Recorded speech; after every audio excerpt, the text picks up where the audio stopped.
I feel like this morning I've just been having one of those outer body experiences where I'm like, how in life did I get here?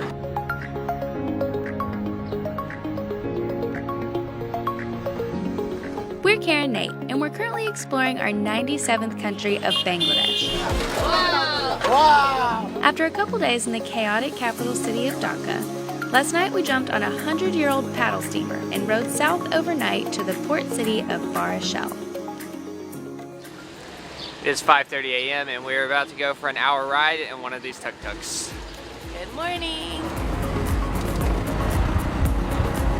Trying to stay warm. I did not think we would ever be cold on this trip. You excited about this? I think we can stop at Starbucks. The reason we're up so early is because we are heading about an hour outside of town to a floating market, and we've heard all the action happens between sunrise and lunchtime. From here we get in a boat. Thank goodness we're here. I feel like the boat will be warmer. Bye. Bye.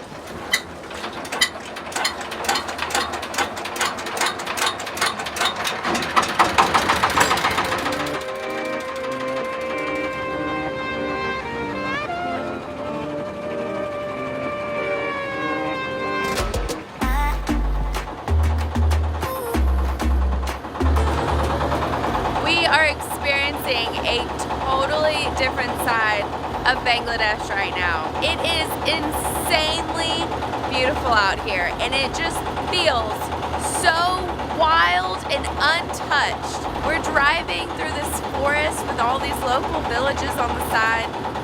People are standing outside brushing their teeth in the river. The sunrise, one of the most beautiful places we've ever been.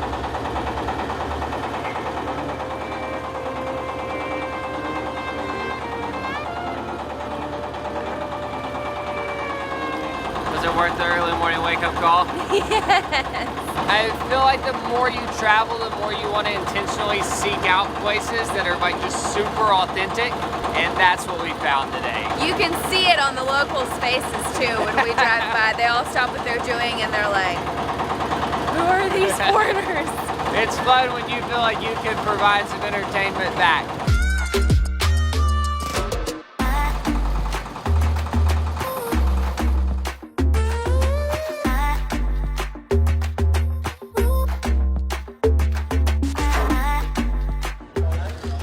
We have just arrived at the floating produce market, and this has to be one of the most picturesque places I've ever been in my entire life.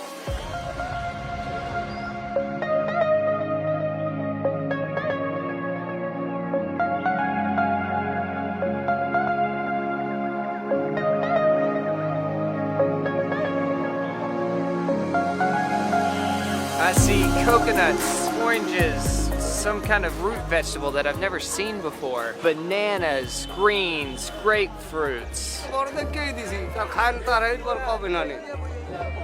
Just bought some breakfast. This is a good Per piece 10 taka. Thank you. Amun, what's the name of the market? This is Adgor floating market.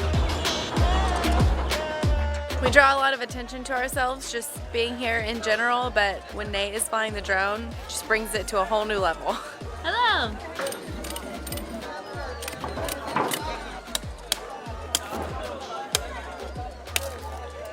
All right. This is How do you for eat you it? and your husband. From the top. Okay.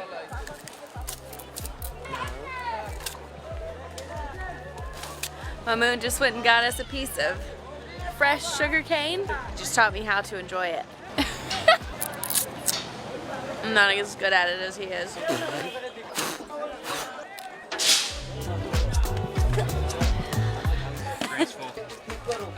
are you? Good, how are you? We've just stopped at this little riverside village for breakfast at this family-run restaurant where a lady is making bread by hand at the front. So we watched her like take the dough, roll it out, throw it on the pan, and cook it right in front of us. So it's super fresh. It's like chapati with some eggs, did I assume? we got from right down the road. More bread! A crowd formed around this building as soon as we walked in. I love it.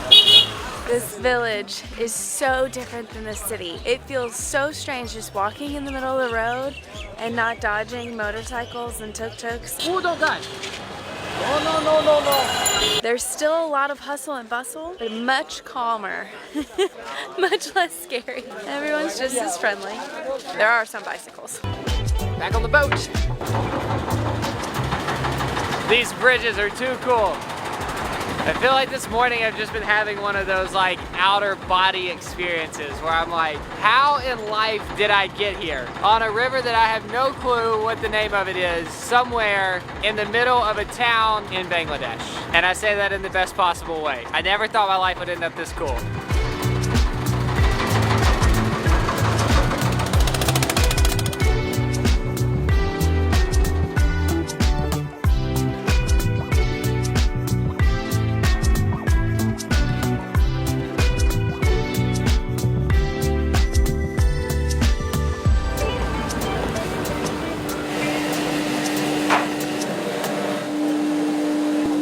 Rice that's being dried with salt, and it goes in this machine. It feels like spongy.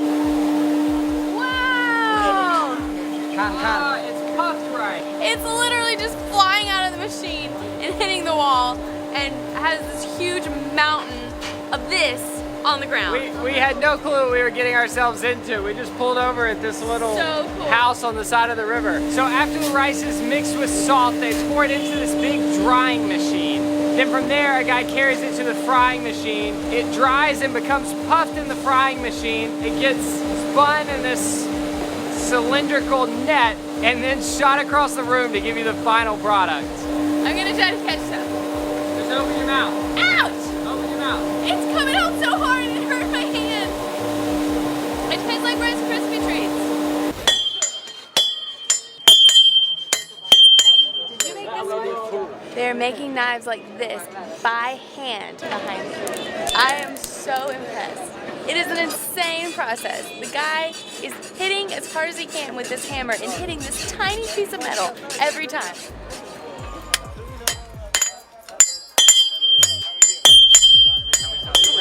This is what happens every time we stop somewhere. No one was at this shop, and now they have an audience.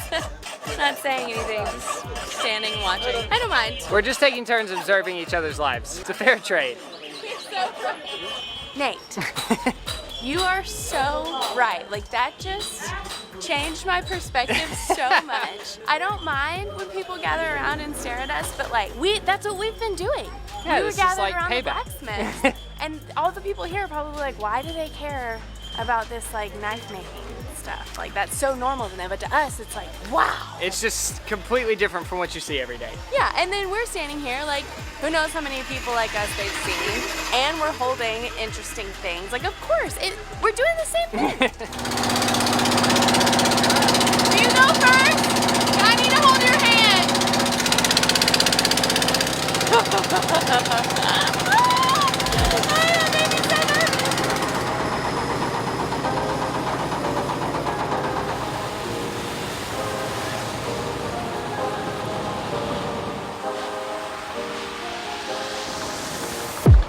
We have just stopped at the largest timber market in Bangladesh. Apparently, majority of this timber goes towards making boats and going to sawmills. The guys working here are so strong. They're all carrying these giant logs. And a bunch of boats are coming and buying them and taking them to where they need to go, but right now they're all just laid out on the bank. It's crazy. The hard work. 700 taka every day they get. For 12 hours, 10 hours minimum they work. He said that because these guys are well trained, they're able to make like $8 or $9 a day doing incredibly hard labor. And he said that was good money. I feel like we've been running around going, wow, this is so interesting, we're getting to see this. But I mean, the reality is these people live a very hard life. They work really, really hard. And honest, like, just to be completely transparent, it's one of those things that's just like hard to think deeply about. This camera that we're talking into right now costs more than they'll make in 1 or 2 years doing this type of hard labor. And they're so happy. I feel like at some point we'll slow down and all of this will like sink in.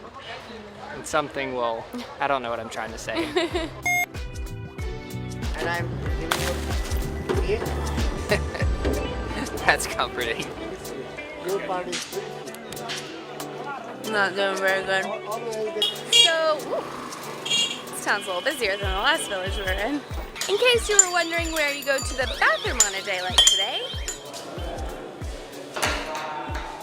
we have come to a hospital to use the bathroom, which is just a simple tile room with classic squatty potty. No toilet paper, just some water and a bucket. Good thing I travel with my own these days. Definitely meets OSHA regulations. You would never guess how old this guy is. My Bangladesh. 40, right? Bangladesh. He told me he was 40, and he's carrying an entire tree. You're very strong. A strong body. A strong body. It's insane. Oh, there's a spider on my arm.